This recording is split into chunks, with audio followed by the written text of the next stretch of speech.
Hello everyone, this is Anshu और आज हम बात करने वाले हैं molecular basis of inheritance chapter का एक बहुत ही इंपॉर्टेंट टॉपिक जिसका नाम है डीएनए। तो चलिए समझते हैं डीएनए को, क्या है डीएनए और क्या क्या इंपॉर्टेंट क्वेश्चन है जो आपसे वाइवा में पूछे जा सकते हैं या फिर जो आपके बोर्ड एग्जामिनेशन में इससे एमसीक्यूज बना के पूछे जा सकते हैं। तो आइए देखते हैं डीएनए के बारे में। डीएनए शुरू करने से पहले हमें कुछ साइंटिस्ट हैं जिनका नाम आपके इस चैप्टर में दिया गया है उसके बारे में समझना जरूरी है।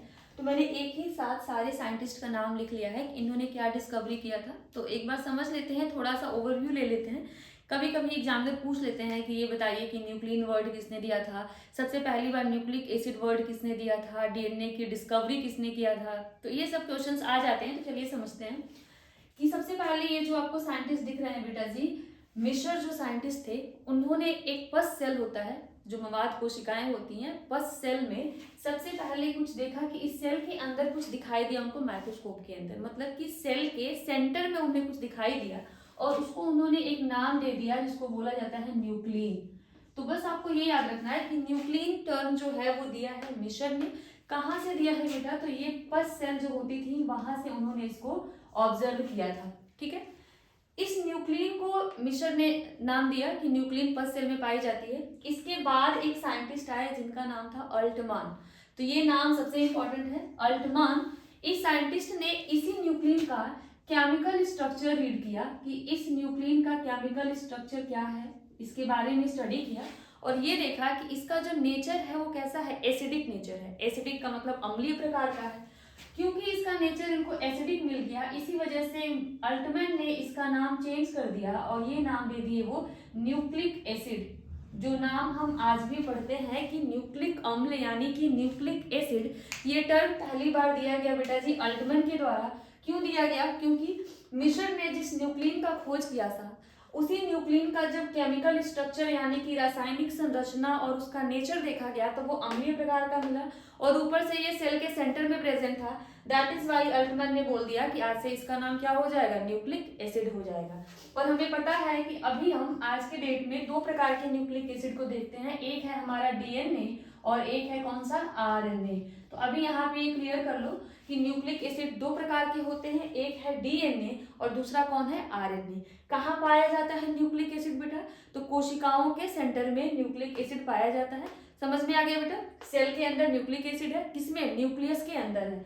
न्यूक्लिक एसिड कितने प्रकार के, दो प्रकार के, डीएनए और आरएनए। क्लियर? अब देखो यहाँ पे तीन और नाम दिखाई दे रहे हैं, एक है वॉटसन और क्रिक, दूसरा है चारगाफ और तीसरा है बेटा फ्रैंकलिन और विल्किंस। तो इनके बारे में भी अभी समझ लेते हैं, बाद में जब डीएनए का स्ट्रक्चर रीड करोगे तो वहां भी इन तीनों के नाम आते ही आते हैं। देखो वॉटसन और क्रिक ने 1953 के अंदर, 1953 के अंदर, ये ईयर भी इंपॉर्टेंट है आपके लिए, एग्जामिनर पूछते हैं और ये एमसीक्यूज में भी आया है बोर्ड एग्जामिनेशन के कि किस ईयर में वॉटसन और क्रिक ने डिस्कवरी किया था। तो इन्होंने पहली बार डीएनए के डबल हेलिकल स्ट्रक्चर को बना के बताया था। मतलब कि अगर आपसे पूछा जाए कि डीएनए की संरचना कैसी होती है, इसकी डिस्कवरी किसने किया था, तो वॉटसन और क्रिक ने किया था। और इन्होंने ये बताया कि जो आप डीएनए बोल रहे हो न्यूक्लिक एसिड, इसकी जो संरचना है बेटा वो कैसा है, तो ये हमारा डबल हेलिकल स्ट्रक्चर है। डबल हेलिकल स्ट्रक्चर का मतलब क्या होता है कि ये ऐसे कुंडलित रूप में है, हेलिक्स के रूप में है और अकेला नहीं है, दो कुंडलियां एक दूसरे के ऊपर ऐसे रोटेट करके हैं। जस्ट लाइक जो आप मूवी देखते होगे पुरानी, किसी किसी घर में वो घुमावदार ऐसे ऐसी सीढ़ियां होती है ना, उसी को हेलिक्स बोलते हैं। तो इन्होंने बताया कि ये दो हेलिक्स से मिलके बना है हमारा डीएनए और यही स्ट्रक्चर इन्होंने दिया 1953 में। अब देखो वॉटसन और क्रिक ने जो अपना स्ट्रक्चर दिया था ना, ये डबल हेलिकल स्ट्रक्चर डीएनए का, ये इनका जो स्ट्रक्चर था वो बेस्ड था, मतलब इन्होंने आधार बनाया था इन्हीं दोनों के डिस्कवरी को।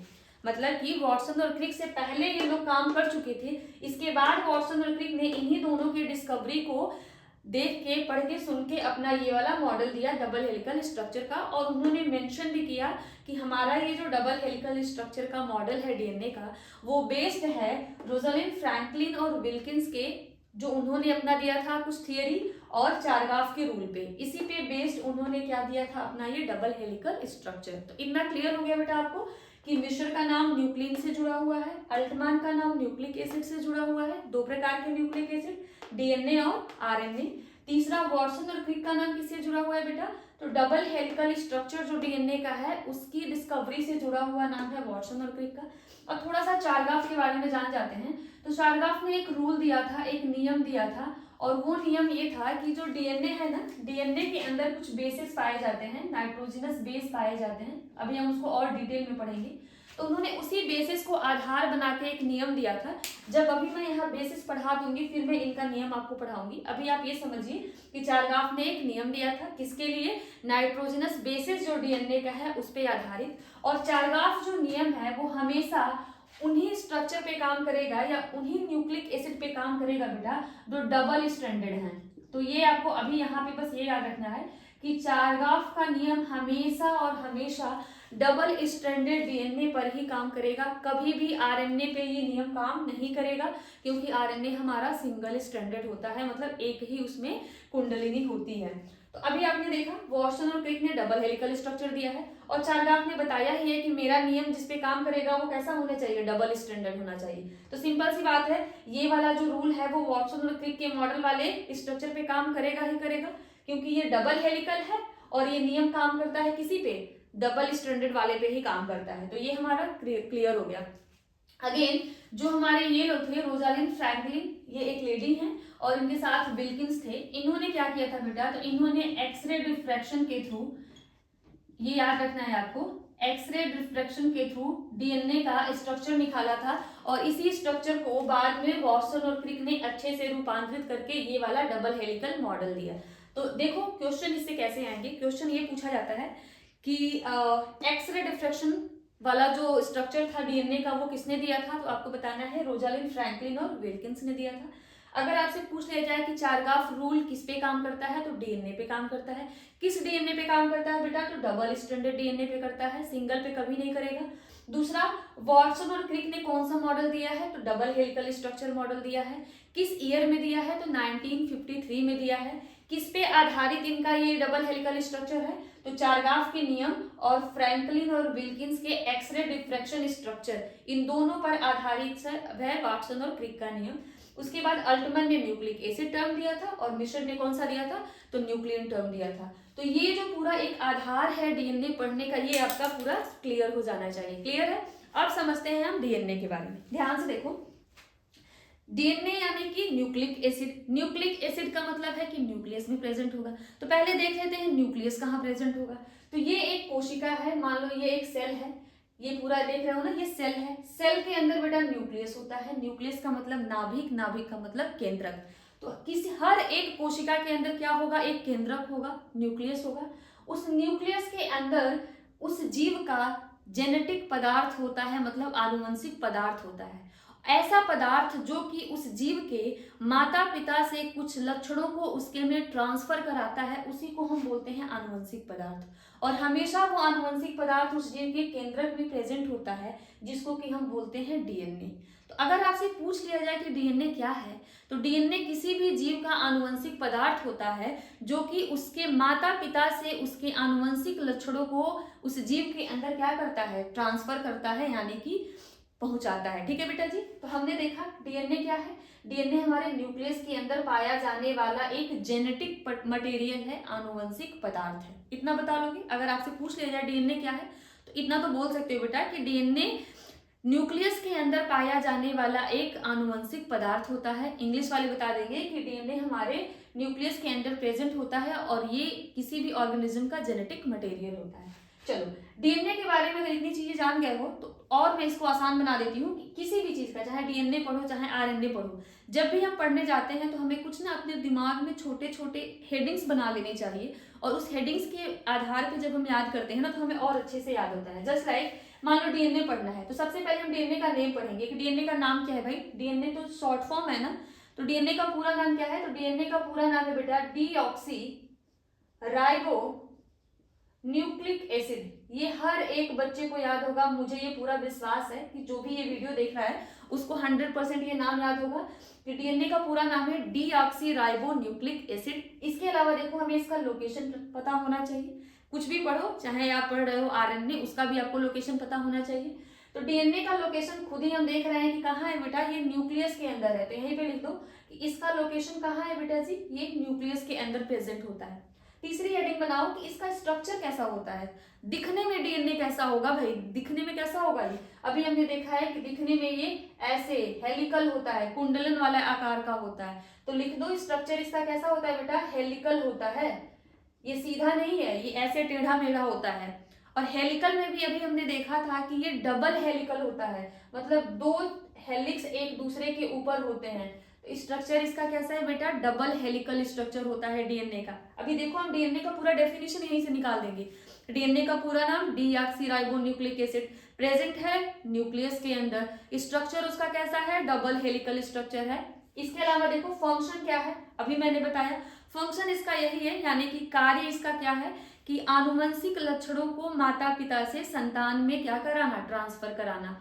इट मीन्स कि ये जो हमारे हेरिडिटरी कैरेक्टर्स हैं, हेरिडिटरी कैरेक्टर का मतलब आनुवंशिक लक्षण, उनको हमारे पेरेंट्स से हमारे अंदर ट्रांसफर कराता है। तो सीधे लिख दो कि फंक्शन इसका क्या है कि ये हमारा एक जेनेटिक मटेरियल है। यहीं पे मैं लिख रही हूँ बेटा कि ये जेनेटिक मटेरियल का काम करता है, ट्रांसफर कराएगा मम्मी पापा से लक्षणों को हमारे अंदर, तभी हम थोड़े थोड़े सिमिलर होते हैं अपने पेरेंट्स के। नाउ अगर हमने इतना देख लिया तो लास्ट में हमें ये देखना है कि ये जो डीएनए है किससे मिलकर बना है, इसका कंपोजिशन क्या है। किसी भी चीज को जब पढ़ो तो कंपोजिशन जरूर पढ़ो कि वो किससे मिल के बना है। चलो कंपोजिशन देखते हैं। कंपोजिशन जब हम देखने जाते हैं तो हमें पता चलता है कि भाई डीएनए अकेला नहीं है, वो कई छोटी छोटी छोटी चीजों से मिलकर बना है, जिसको कि हम बोलते हैं पॉलीमर।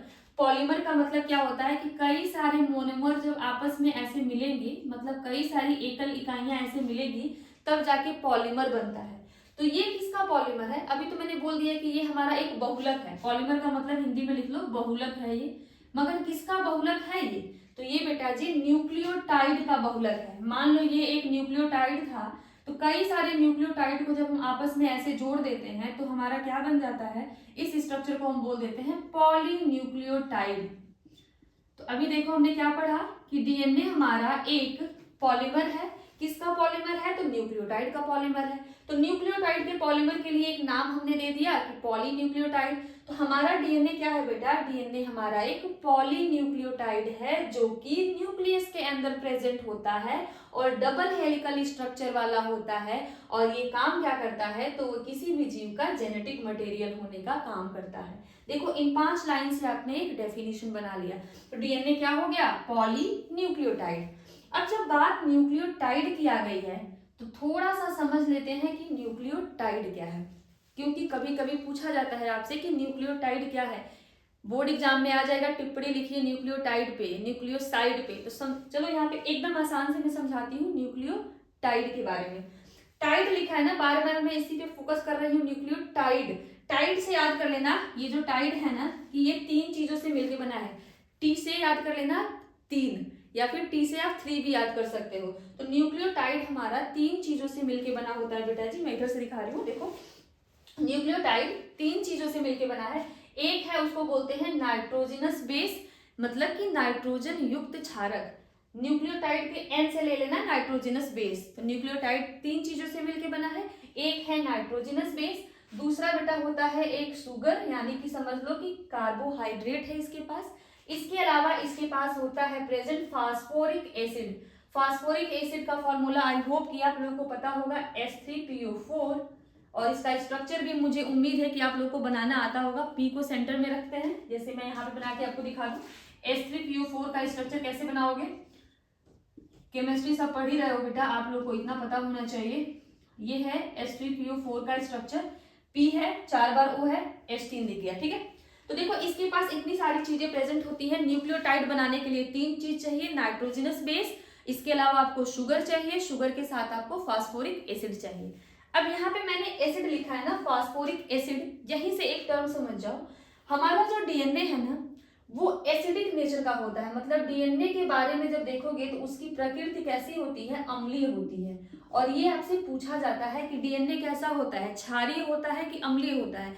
तो याद रखना, क्योंकि डीएनए में हमारा फास्फोरिक एसिड प्रेजेंट है, इसी फास्फोरिक एसिड के उपस्थिति के कारण हमारा डीएनए कैसा होता है बेटा जी, अम्लीय होता है, एसिडिक होता है। अगेन क्योंकि यहाँ पे नेगेटिव चार्ज भी प्रेजेंट है, तो इसी की वजह से हमारा जो डीएनए होगा वो कैसा होगा, नेगेटिवली चार्ज होगा।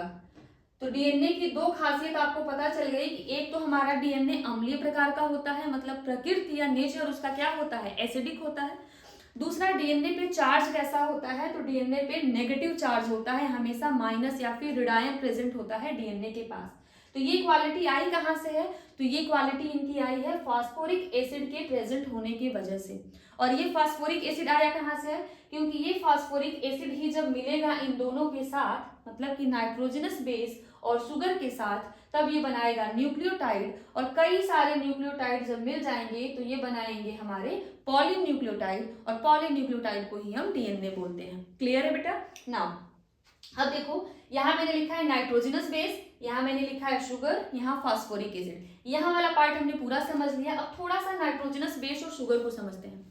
नाइट्रोजनस बेस बेटा कितने प्रकार के होते हैं, दो प्रकार के होते हैं। एक होता है प्यूरिन, दूसरा होता है पिरिमिडिन। एकदम अच्छे से समझो, नाइट्रोजनस बेस का मतलब है कि वो नाइट्रोजन युक्त क्षारक हैं, दो प्रकार के होते हैं। एक का नाम है प्यूरिन, दूसरे का नाम है पिरिमिडिन। प्यूरिन के बारे में याद करना कि नाम तो इसका छोटा है मगर स्ट्रक्चर इसका बड़ा होता है। तो प्यूरिन नाम छोटा है मगर स्ट्रक्चर बड़ा है, और प्यूरिन हमारे डबल रिंग वाले स्ट्रक्चर होते हैं। यहाँ पे देखो दो रिंग बनाया गया है। पिरिमिडिन का नाम बड़ा है मगर स्ट्रक्चर छोटा है, मतलब एक ही रिंग प्रेजेंट होता है पिरिमिडिन के पास। तो ऐसे याद कर लेना, जिसका नाम छोटा है उसकी स्ट्रक्चर में रिंग बड़ा है, जिसका नाम बड़ा है उसके पास रिंग कम है, यानी कि उसका सिंगल रिंग प्रेजेंट है। अब देखो, जो प्यूरिन होता है ना, उसके दो उदाहरण होते हैं। थोड़ा सा कंफ्यूजिंग हो रहा होगा पर ध्यान से समझो। नाइट्रोजनस बेस दो प्रकार के, प्यूरिन और पिरिमिडिन। अगेन हमारा प्यूरिन भी दो प्रकार का है, एक का नाम है एडेनिन, दूसरे का नाम है गुआनिन। याद कैसे करोगे, प्यूरिन को याद कर लेना एजी से, गाना है ना एजीओजी, तो एजी से याद कर लेना कि प्यूरिन हमारे कितने प्रकार के होते हैं, दो प्रकार के, एजी, एडेनिन, गुआनिन। नाउ पिरिमिडिन की अगर बात कर ले बेटा, तो पिरिमिडिन होता तो तीन प्रकार का है। सीयूटी कट से याद कर लेना, सी से होता है साइटोसिन, यू से होता है बेटा यूरेसिल, और टी से होता है थाइमिन। अभी मैं सिर्फ बता रही हूँ आपको न्यूक्लियोटाइड के बारे में, जब डीएनए की बात करेंगे तो बदल जाएगा ये। पिरिमिडिन कितने प्रकार के होते हैं, पिरिमिडिन तीन प्रकार के होते हैं। हमने याद किया है किससे, सीयूटी कट, उसको कैसे याद किया था हमने बेटा, एजी से। प्यूरिन एजी है, एडिनिन गुआनिन। पिरिमिडिन क्या है, cut, CUT cut, cytosine, uracil, thymine. जब हम डीएनए बनाएंगे, डीएनए भी तो न्यूक्लियोटाइड से बनेगा, तो जब डीएनए बनाने जाना तो यूरेसिल को भूल जाना, क्योंकि यूरेसिल डीएनए में नहीं होता है। डीएनए में हमेशा थाइमिन होगा और यूरेसिल नहीं होगा। ये बात एकदम गांठ बांध लीजिए कि डीएनए में हमारा, अगर डीएनए हम बना रहे हैं तो इस डीएनए में केवल सीटी प्रेजेंट होता है, यूरेसिल नहीं होता है। मतलब कि साइटोसिन, थाइमिन प्रेजेंट होगा पिरिमिडिन में, और एडेनिन और गुआनिन प्रेजेंट होगा किसमें, प्यूरिन में। तो ये हमारे डीएनए में चार प्रकार के नाइट्रोजनस बेस होते हैं। एडेनिन गुआनिन तो दोनों आ गए यहाँ से, मगर पिरिमिडिन में एक साइटोसिन आया है और एक थाइमिन आया है। कौन नहीं आया है बेटा, यूरेसिल नहीं आया है। ये यूरेसिल कहाँ चला जाएगा, यूरेसिल प्रेजेंट होता है आरएनए में, और जब यूरेसिल आरएनए में चला जाएगा तो यूरेसिल के जाते ही थाइमिन कहेगा कि मैं तुम्हारे साथ नहीं रहूंगा। यूरेसिल और थाइमिन में पटती नहीं है, ऐसे समझ लेना। तो अगर यूरेसिल हमारे आरएनए के पास है तो थाइमिन आरएनए के पास नहीं होगा। अगर थाइमिन डीएनए के पास है तो यूरेसिल वहां पे नहीं होगा। और ये अगर का केस नहीं है, 100% डीएनए में थाइमिन होगा और यूरेसिल नहीं होगा। आरएनए में यूरेसिल होगा और थाइमिन नहीं होगा। एकदम क्लियर हो गया? हमने पूरा ये देख लिया नाइट्रोजनस बेस के बारे में। अब हम शुगर समझते हैं कि जब भी न्यूक्लियोटाइड बनाओगे तो जो शुगर यूज करोगे बेटा, तो वो होता है हमेशा पेंटोज शुगर, मतलब 5 कार्बन वाला शुगर यूज करोगे। पेंटोज शुगर बोलते हैं, 5 कार्बन प्रेजेंट होगा। पेंटोज शुगर में भी कौन सा शुगर यूज करोगे, या तो आप यूज करोगे बेटा राइबोज शुगर, या तो आप यूज करोगे डीऑक्सीराइबोज शुगर। सिंपल सी बात है। अगर आपको बनाना है आरएनए तो उस केस में जो शुगर यूज करोगे वो होगा राइबोज शुगर। अगर आपको बनाना है बेटा जी डीएनए तो उस केस में जो शुगर यूज करोगे उसको बोलेंगे डीऑक्सीराइबोज शुगर। क्लियर है? तो इतना आपको पता होना चाहिए कि शुगर हमारे पेंटोज होते हैं, नाम है उसका राइबोज, और दूसरे का नाम है डीऑक्सीराइबोज। राइबोज शुगर यूज करेंगे तो आरएनए बनेगा, और डीऑक्सीराइबोज यूज करेंगे तो क्या बनेगा, डीएनए बनेगा। थोड़ा सा डिफरेंस होता है इन शुगर में, इसके सेकेंड कार्बन पे ओ रिमूव हो जाता है, ओ नहीं प्रेजेंट होता है, इसी वजह से इसको हम डीऑक्सीराइबोज बोलते हैं। अगर आपको इसके केमिकल स्ट्रक्चर देखना है तो मैंने प्रॉपर द डीएनए नाम से एक वीडियो बनाया है, आप उस पर देख सकते हो, प्लेलिस्ट में चेक कर लेना, मिल जाएगा आपको, द डीएनए करके लिखा होगा। तो मैंने केमिकल स्ट्रक्चर पूरा पढ़ाया है। ये फिलहाल मैं क्विक रिवीजन करा रही हूँ आपका, इस वजह से था। तो प्रॉपर हमने यहाँ पे न्यूक्लियोटाइड के बारे में देखा बेटा। न्यूक्लियोटाइड जब पॉलीमर बनाएगा तो पॉलीन्यूक्लियोटाइड, और दो पॉलीन्यूक्लियोटाइड के जो चेन होंगे एक दूसरे के पास आएंगे तो वो बना लेंगे डीएनए। अब सिंपल सा सुनो, ये हमारा चेन क्या है, पॉलीन्यूक्लियोटाइड का चेन है। ये जितना देख रहे हो ये सब पॉलीन्यूक्लियो, ये गोल गोल वाले मान लो न्यूक्लियोटाइड है और उसी का चेन है ये पूरा प्रॉपर। तो दो चेन है बेटा, एक ये और एक ये। याद रखना हमेशा इनमें एक का सिर अगर ऐसे है तो दूसरा कैसे रहेगा, उल्टा रहेगा। एंटी पैरेलल होते हैं। डबल हेलिकल के साथ डीएनए हमारा कैसा होता है बेटा, एंटी पैरेलल होता है। एंटी पैरेलल का मतलब है एक का 5 डैश ऊपर 3 डैश नीचे, एक का 3 डैश ऊपर तो 5 डैश नीचे। फॉर एग्जाम्पल इसका 5 ऐसे है तो यहाँ 3 डैश आएगा, फिर यहाँ 5 आएगा तो यहाँ 3 आएगा। ये बस आपको याद रखना है वाइवा के लिए। अब देखो ये जो मॉडल है ये हमारे वॉटसन और क्रिक ने दिया था। उन्होंने ये बताया कि डीएनए का जो एक पूरा टर्न होता है, एक टर्न का मतलब याद कैसे करोगे, कई बच्चे इतने को ही एक टर्न बना लेते हैं, कई बस बीच वाला इतना लेके बोल देते हैं कि एक टर्न हो गया। सिंपल सा मैं आपको लॉजिक बताती हूँ। जब भी डीएनए ऐसे ऐसे बनाओगे तो जहां एक बार 8 ऐसे बन रहा है, मतलब कि एक बार 8 ऐसे बना लेना, 20 से कट कर लो, तो ये वाला जो पूरा होगा उसको बोलना एक टर्न। फॉर एग्जाम्पल देखो 8 कैसे बना है, यहाँ से यहाँ आया है, पूरा यहाँ तक आएगा, फिर ऐसे जाएगा तब तो एक बार 8 बनेगा। तो जो पूरा ये वाला राउंड होता है ना बेटा उसको बोलते हैं डीएनए का एक टर्न, और एक टर्न ही कहलाता है उसका पिच। तो डीएनए का पिच जो होता है ना बेटा वो टोटल 34 एंगस्ट्रॉम का होता है। 34 एंगस्ट्रॉम ये आपको ऐसे ही याद रखना है। 34 एंगस्ट्रॉम का नैनोमीटर में कन्वर्ट करोगे तो 3.4 नैनोमीटर का होता है ये। ठीक है बेटा जी। अब देखो एक पूरे टर्न में कितने बेस प्रेजेंट होते हैं, तो एक पूरे इस टर्न में टोटल 10 बेस पेयर होते हैं। 10 बेस पेयर का मतलब क्या है, जो ये नाइट्रोजनस बेस देखे हो ना, एडिनिन, एडिनिन को ए से दिखाते हैं, गुआनिन को जी से दिखाते हैं, साइटोसिन को सी से दिखाते हैं, थाइमिन को टी से दिखाते हैं। तो ये जो पूरे एक टर्न देख रहे हो उसमें 10 बेस पेयर होंगे। तो 10 बेस पेयर का मतलब टोटल 20 बेस होंगे। तो इधर मान लो मैंने 10 बेस लगाया है, इधर ए सी जी ये पूरा लगाया है मैंने 10। तो मैंने अभी बताया था कि चारगाफ ने एक नियम दिया था बेस से रिलेटेड, अब वो नियम यहाँ काम आएगा। चारगाफ ने ये बताया था बेटा कि हमेशा डीएनए के अंदर क्या होगा कि जो प्यूरिन है वो पिरिमिडीन से ही जुड़ेगा। मतलब अगर एडिनिन है तो वो किसी ना किसी पिरिमिडीन से जुड़ेगा, अगर गुआनिन है तो वो भी किसी ना किसी पिरिमिडीन से ही जुड़ेगा। मतलब हमेशा प्यूरिन पिरिमिडीन से जुड़ेगा। और उसमें भी उन्होंने क्लियर किया कि जो हमारा एडिनिन है बेटा वो हमेशा थाइमिन से जुड़ेगा, और जो हमारा गुआनिन है वो हमेशा साइटोसिन से जुड़ेगा। और जुड़ेगा भी तो कैसे जुड़ेगा, ऐसे नहीं, हाइड्रोजन बॉन्ड से जुड़ेगा। कितने हाइड्रोजन बॉन्ड बेटा, तो एडिनिन ने कहा है कि थाइमिन के साथ मैं 2 हाइड्रोजन बॉन्ड से जुड़ूंगा, और गुआनिन ने कहा है कि मैं साइटोसिन के साथ 3 हाइड्रोजन बॉन्ड से जुड़ूंगा। तो यहाँ पे चारगाफ का एक नियम काम करता है, मान लो ये वाला, कि ये जो प्यूरिन है किससे जुड़ेगा, पिरिमिडीन से, एडिनिन थाइमिन से, गुआनिन किससे बेटा, साइटोसिन से। अब बताओ यहाँ अगर एडिनिन है तो यहाँ मैं क्या लिख दूं, थाइमिन लिखूंगी। बीच में कितने बॉन्ड बनेंगे बेटा, 2 हाइड्रोजन बॉन्ड। गुआनिन है किससे जुड़ेगा बेटा जी, साइटोसिन से, बीच में कितने बॉन्ड लगा दूं, 3 हाइड्रोजन बॉन्ड। फिर से देखो ये एडिनिन है किससे जुड़ेगा, थाइमिन से, कितने बॉन्ड बना दूं बीच में, 2 हाइड्रोजन बॉन्ड। सी किससे जुड़ेगा, जी से, 3 हाइड्रोजन बॉन्ड। ये जी किससे जुड़ेगा बेटा जी, सी से, 3 हाइड्रोजन बॉन्ड। इसी प्रकार से यहाँ पे लिख दो, जी सी से जुड़ेगा, ये सी से जुड़ेगा, ये जी से, ये वाला भी जी से, और ये वाला किससे, टी से। हाइड्रोजन बॉन्ड बनाओ, सी और जी के बीच कितने होते हैं, 3-3 हाइड्रोजन बॉन्ड होते हैं, तो बना दो बेटा ऐसे। और ए और टी के बीच में कितने होते हैं, तो 2 हाइड्रोजन बॉन्ड होते हैं। तो ये प्रॉपर जो हमने देखा है अभी वो है डीएनए का क्या, स्ट्रक्चर। डीएनए के स्ट्रक्चर को एक बार क्विक रिवाइज करते हैं। डीएनए में हमको ये जानना होता है, इसका पूरा नाम डीऑक्सीराइबोन्यूक्लिक एसिड होता है। डीएनए की अगर हम स्ट्रक्चर की बात करें तो डबल हेलिकल स्ट्रक्चर इसका वॉटसन और क्रिक ने दिया था 1953 में। इन्होंने ये बताया कि डीएनए हमारा 2 हेलिक्स से मिलकर बना होता है जो कि एंटी पैरेलल होते हैं। इट मीन्स कि एक 5 प्राइम टू 3 प्राइम होता है और एक 3 प्राइम टू 5 प्राइम होता है। डीएनए का जो डायामीटर होता है ऊपर का वो 20 एंगस्ट्रॉम का होता है। डीएनए की जो पिच होती है बेटा जी वो 34 एंगस्ट्रॉम यानी कि 3.4 नैनोमीटर की होती है।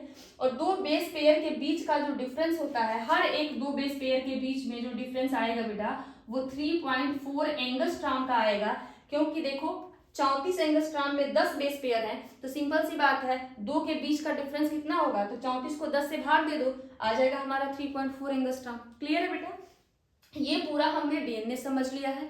अब कुछ क्वेश्चन आपको मैं बता दूं, कभी कभी पूछ लिया जाता है कि डीएनए और जीन में अंतर बताइए, तो समझ लो यहीं पे डीएनए हमारा जेनेटिक मटेरियल है और जीन क्या होता है कि जीन हमारे डीएनए पर ही पाए जाने वाले कुछ पर्टिकुलर क्या होते हैं, सीक्वेंस होते हैं जो कि प्रोटीन को कोड करने की क्षमता रखते हैं। ठीक है बेटा, तो सारे के सारे, इसका मतलब है कि सारा का सारा डीएनए प्रोटीन नहीं बनाता है, जो डीएनए का भाग प्रोटीन बना लेगा उसी को हम क्या बोलेंगे, जीन बोलेंगे। क्लियर है, जैसे आप जीन बताओगे तो कभी कभी पूछ लिया जाता है कि एलिल्स क्या होते हैं, तो बता देना एलिल्स क्या होते हैं बेटा, कि एलिल्स भी हमारे जीन के ही फॉर्म होते हैं, बट क्या ये कंट्रास्टिंग कैरेक्टर को दिखाते हैं, मतलब कि बिप्रयासी लक्षणों को ये दिखाते हैं। और ये क्या होते हैं कि ये क्रोमैटिड पे प्रेजेंट होते हैं और हमेशा ये पेयर में पाए जाते हैं एलील।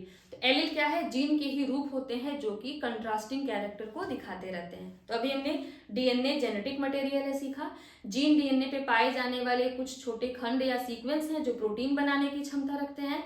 एलील क्या होता है, एलील जीन का ही फॉर्म होता है जो कि कंट्रास्टिंग कैरेक्टर को दिखाता है। ठीक है बेटा, इतनी सारी चीजों को क्लियर कर लेना। न्यूक्लियोटाइड क्या होता है समझ जाना। और देखो इसी न्यूक्लियोटाइड में अगर ना इसको साइड कर दो, फास्फोरस को साइड कर दो, तो क्या बच जाएगा, नाइट्रोजनस बेस और शुगर। तो अगर नाइट्रोजनस बेस और शुगर बचा है, फास्फोरिक एसिड साइड हो गया है, तो ये दोनों मिलके बेटा बना देते हैं न्यूक्लियोसाइड।